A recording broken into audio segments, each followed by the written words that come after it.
கர்த்தருடைய பரிசுத்தமான நாமம் மகிமைப்படுவதாக.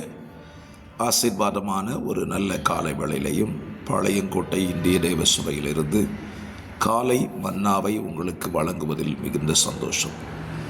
கிருபையாய் கர்த்தர் கூட்டி கொடுத்த நாளுக்காக கர்த்தருக்கு நன்றி சொல்லுவோம். ஆகஸ்ட் மாதம் 2ஆம் தேதிக்காக கர்த்தருக்கு நன்றி சொல்லுங்கள்.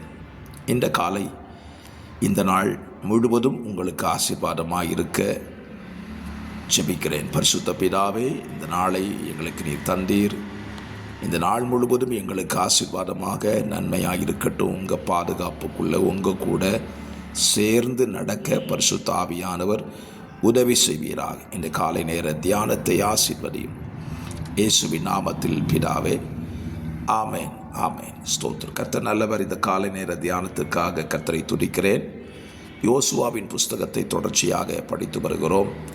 20ஆம் அதிகாரத்தில் தொடர்ந்து தேசத்தை பங்கிடுகிற நிலைமையும், 21ஆம் அதிகாரத்தில் கானான் தேசத்தில் தேவனுடைய கட்டளையின்படி யோசுவா செய்கிற பிரதானமான ஒரு காரியத்தை இந்த 20ஆம் அதிகாரத்திலே நீங்கள் வாசிக்க முடியும். 19ஆம் அதிகாரம் பங்கிட்டு கொள்ளுதல், 20ஆம் அதிகாரத்தில் ஸ்தோத்திரம் 6 வசனங்கள் மாத்திரம்தான் 8 வசனங்கள் மாத்திரம்தான் இருக்கிறது.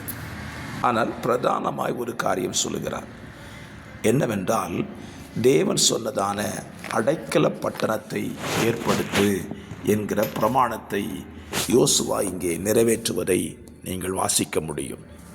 அது நதிக்கு அப்புறத்தில் இருந்த ரூபன் கோத்திரமாயிருந்தாலும் சரி, நதிக்கு இப்புறத்தில் இருக்கிறதான கோத்திரங்களாக இருந்தாலும் சரி, செபுலன் கோத்திரத்திலும் இந்த அடைக்கல பட்டணத்தை யோசுவா ஏற்படுத்துகிறான்.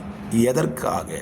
கைப்பிசகாய் தவறுதலாய் ஒருவரை கொலை செய்துவிட்டால் அவன் போய் தன்னை தப்புவித்துக் கொள்வதற்கு இந்த அடைக்கல பட்டணம் உதவிகரமாக இருக்கும் என்று சொல்லி தேவன் ஏற்கனவே சொல்லி வைத்திருக்கிறார். இந்த அடைக்கல பட்டணம்தான் இன்றைக்கு இருக்கிற நீதிமன்றங்களும் காவல் நிலையங்களும். அன்றைக்கு இருந்த அடைக்கல பட்டணத்தினுடைய மேன்மை என்ன?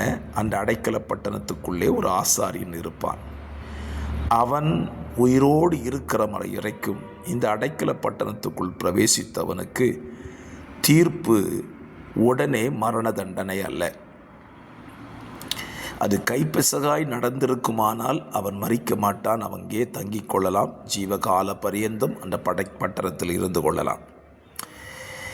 இன்றைக்கும் இருக்கிற அடைக்கல பட்டணத்துக்கு என்ன வித்தியாசம்? தெரிந்தே செய்துவிட்டு போய் சரணடைந்து விடுகிறார்கள். அதற்கு தப்பித்துக்கொள்ள ஏராளமான மார்க்கங்களையும் கடைபிடிக்கிறார்கள். ஆனால் நாம் இன்றைக்கு காலைவெளியிலே தேவன் நமக்கு தருகிற வார்த்தை என்ன? நமக்கும் தேவன் ஒரு அடைக்கல பட்டணத்தை வைத்திருக்கிறார். அவர்தான் நம்முடைய இரட்சகர். தாவீது சொல்லுகிறான், நான் எப்பொழுதும் வந்தடையத்தக்க கண்மலையாயிரும். தவறு செய்யும்போது ஓடி ஒளிந்து கொள்வதற்கு இயேசு அல்ல. நாம் எப்பொழுதும்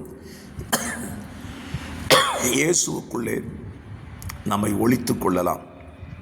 ஆனால் ஒன்று, இந்த இயேசுவாகிய அடைக்கல பட்டணத்துக்குள் நாம் வரும்போது ஒரு காரியத்தை புரிந்து கொள்ள வேண்டும். இந்த அடைக்கல பட்டணத்துக்குள் இருக்கிற பிரதான ஆசாரியனாகிய இயேசு மரிப்பதில்லை. மாறாக அடைக்கல பட்டணத்துக்குள் வந்த நம்முடைய பாவங்களை மன்னித்து நம்மை சுத்திகரித்து புதிய மனுஷனாக மாற்றி அவர் தன்னோடு கூட வைத்து கொள்ளுகிறார். ஆகவே இன்றைக்கு தேவ ஜனங்கள் ஒரு காரியத்தை புரிந்து கொள்ள வேண்டும். நான் தப்பித்து கொள்வதற்கு இயேசு ஒரு மார்க்கம் அல்ல. என் தவறுகளை திருந்தி வாழ்வதற்கு இயேசு ஒரு வழியை வைத்திருக்கிறார். இன்றைக்கி நிறைய பேர் என்ன நினைக்கிறாங்க? தவறு செஞ்சுட்டா இயேசு விட்டு போய் தப்பிச்சுக்கிடலான்னு. இல்லை, தப்பிக்கிறதுக்கு இயேசு விட்ட வர வேண்டாம். திருந்தி வாழ்வதற்கு நாம் இயேசுவிடத்திற்கு வந்தால் அதுவே மேன்மையாயிருக்கும். ஆகவே இயேசுவாகிய அடைக்கல பட்டணத்தை சரியாய் புரிந்து கொண்டு அவருக்குள் நாம் நம்மை மறைத்து கொண்டு வாழ்வோம். அதுவே நமக்கு ஆசீர்வாதமாக இருக்கும் என்று சொல்லுகிறேன். ஜெபிக்கலாம். பரிசுத்த பிதாவே, இந்த நல்ல வார்த்தையின்படி உமக்குள்ளே நாங்கள் வந்து எங்கள் வாழ்வை திருத்தி வாழ பரிசுத்த ஆவியானவர் உதவி செய்யும். இயேசுவின் நாமத்தில் பிதாவே, ஆமேன் ஆமேன்.